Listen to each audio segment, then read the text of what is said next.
Guys, I may be wrong, but please help me. Am I the only one who has realized that? Allow me to tackle this from two perspectives. To begin with, I have a PhD in medical sciences, and basically my research centered on migrant health. And on the other side, I worked as a gender and social development officer in Kenya. So from a research perspective, I can tell you it's very hard to state that because we do not have data. There's very little data collected on Black health and social matters here in the UK and other developed countries, and it's even much worse in African countries. So it might be very hard to tell. And from the other perspective, I worked as a gender and social development officer in Kenya, where part of my duties included collecting information and also identifying potential persons with disabilities to be enrolled for the National Social Welfare Program that is in Kenya.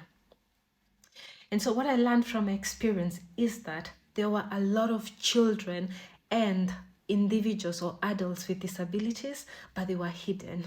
There were so many. I was so shocked because prior to that, living in Nairobi my entire life, I'd never seen a lot of individuals with disabilities, including autism. But then I was in this place and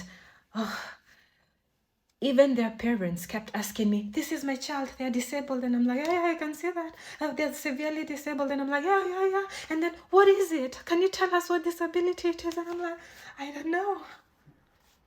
There was so much disabilities, but these children were hidden, or these people were hidden. And why were they hidden? Because of stigma that surrounds disabilities in Africa. They're said to have, their mothers are said to have had an abortion before. They're said to be cast culturally because maybe they had dowry paid for them, but this was not paid for their mothers.